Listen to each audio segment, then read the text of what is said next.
હવે રાજાધિરાજ. યસ.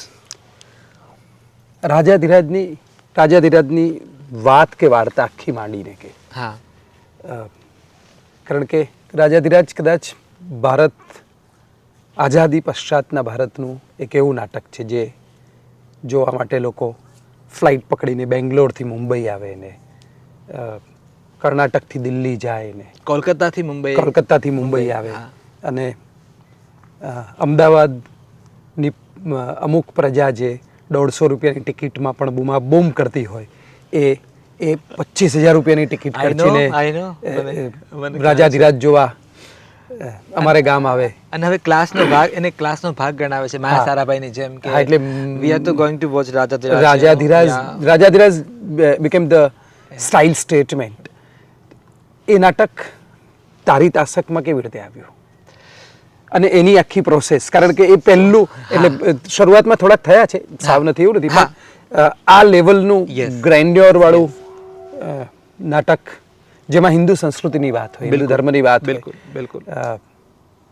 અને તારું નામ રામ છે ને રાજાધિરાજ કામ કૃષ્ણનો છે, તો એના વિશે વાત કરો. રાજાધિરાજ છે ને, મેં જો એક કચ્છ એક્સપ્રેસ ન લખ્યો હોત તો અમારી પાસે રાજાધિરાજ ના આવ્યું હોત ક્યારે. એનું કારણ એ છે કે કચ્છ એક્સપ્રેસમાં કામ કરવાથી પાર્થિવ ગોહિલને એ અમે લોકો જોડે કામ કરતા હતા તો એને એક ખ્યાલ હતો કે આને આ પણ લખતા આવડે છે અને માઇથોલોજીમાં પણ રસ છે. અને આમ તો તારી સતત એવી ઈચ્છા હતી ને કે માનસી માટે કંઈક લખું. માનસી તારી ખૂબ બિલકુલ ગમતી ગુલાલ સિરિયલથી પ્રિય અભિનેત્રી. હું એને આજે પણ કહું કે ગુલાલ સિરિયલથી રંગો મેં હે એક રંગ એક લડકી કા નામ ગુલાલ, પ્રકાશ કાપડે લખી તો નાખી લાઈન, પણ એ લાઈનને જીવી છે જે રીતે. एक लड़की ने पाल पोस कर अपने पति को बड़ा किया, रंगों में है एक रंग एक लड़के का नाम गुलाल. क्या તો એ આખું સ્ટ્રક્ચર. તો યસ, સોરી, તો રાજાધિરાજના કારણે હું ને પાર્થિવભાઈ સતત કોન્ટેક્ટમાં આવેલા કચ્છ એક્સપ્રેસના કારણે. જ્યારે છે ને રાજાધિરાજ નાટક થવાનું હતું ને, તો ત્યારે એને ડિરેક્ટર શ્રુતિ શર્મા એ ઓનબોર્ડ આવેલા. અને શ્રુતિ એ ઓલરેડી અલાદીન, ફ્રોઝન આ બધા મોટા મેગા પ્લેસ ડિરેક્ટ કરેલા.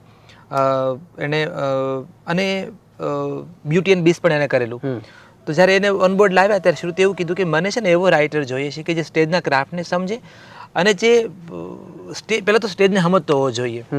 એટલે આ લોકોએ વિરલ રાજ અને પાર્થિવ ગોહિલ એ લોકોએ કેટલાક રાઇટરના ઓપ્શન આપ્યા અને literally it was a audition. Audition writers audition હતું. મારા માટે જીવનમાં પહેલી વાર હતું કે રાઇટર્સ ઓડિશન હતું. અને મને એ લોકોએ પાર્થિવભાઈ અને વિરલભાઈ ફોન કર્યો કે ભાઈ એક નાટક અમે લોકો કરી રહ્યા છે રાજાધિરાજ, અને આ કૃષ્ણ ભગવાનના જીવન ઉપર છે. તો અમારી ડિરેક્ટર છે શ્રુતિ, અને રામ એવું છે કે ડિરેક્ટર શ્રુતિ છે ને એ ઓડિશન સ્ક્રિપ્ટ માગી રહી છે. શી વિલ ડિસાઇડ કે કામ કરવું છે કે નથી કરવું આની સાથે. અને તને શબ્દો ચોરાવર કહીએ કે તારા સિવાય પણ બીજા ઘણા લેખકોનો અમે સંપર્ક કર્યો છે, એને પણ પોતાની સ્ક્રિપ્ટ આપી છે. હવે આગળના બધા ડિસિઝન શ્રુતિ લેશે. હા, ડિરેક્ટરનો કોલ રહ્યો, કંઈ વાંધો નહીં. એ કીધું 2 પાના લખીને આપને એમ. વિરલભાઈ પાર્થિવભાઈ કીધું ઠીક છે. એટલે મેં એને 4 થી 5 પાના, આપણે તો ખોબો માગ્યો ને દઈ દો દરિયો, એ તો ટીવીના કારણે એ હતું કે વાગેથી વધારે જ આપો. તો 4 થી 5 પાનાની મેં સ્ક્રિપ્ટ એક આખી લખીને મોકલી, 2-3 દ્રશ્યો કૃષ્ણના. અને વિધિન 3 દિવસમાં મને શ્રુતિનો ફોન આવ્યો. નંબર તો મારી પાસે સેવ નહોતો. અને કીધું કે હાય, ધીસ ઇઝ શ્રુતિ શર્મા, તમારી સ્ક્રિપ્ટ વાંચી અને અમે તમારા વાળા ડ્રાફ્ટ પર આગળ વધીએ છીએ કે તો કોંગ્રેચ્યુલેશન, તમે ઓન બોર્ડ છો, આમ તેમ બધું. અને આઈ વોઝ વેરી હેપી.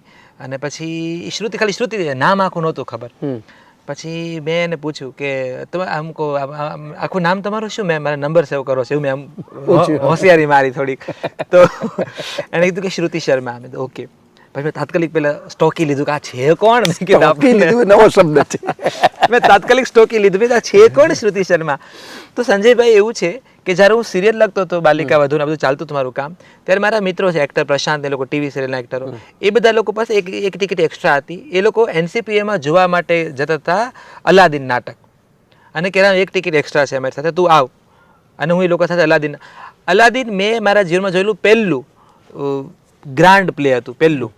અને અલાદીન જ્યારે નાટક પત્યું પછી ઓપેરા આખું પહેલું. અને એ પછી નાટકમાં ડિરેક્ટર આવે તો એ ઘૂંઘરાળા વાળવાળી શ્રુતિ આમ આવીને આમ ઝૂકીને વેલકમ કરતી. ત્યારે મેં આને પ્રશાંતને કહેલું, મેં કીધું આવડા મોટા નાટકની જવાબદારી આવડી એમથી ના આપી એમ. હોપારા જેવડી છોકરી છે મેં કીધું મેં તો આવડું મોટું નાટક ને અવડી ઊંધી બાઈ મેં કીધું શ્રુતિને એપિસોડ મોકલીશું આપણે અને એને હોપારાનો શબ્દ તારે સમજાવવો પડશે અર્થ. રોહિત છે ને શ્રુતિ ને રોહિત બહુ હોશિયાર છે, રોહિત કહી દેશે. તો પછી એ મને યાદ હતું. તો મેં સ્ટોકતા જોયું કે અરે આ તો અલાદીન વાળી છે, આ તો ઓલી જ છે જે બાટકી. મેં બાપા હોપારી આમાં છે. મેં કીધું રાજાધીરાજ કરવાની છે હવે.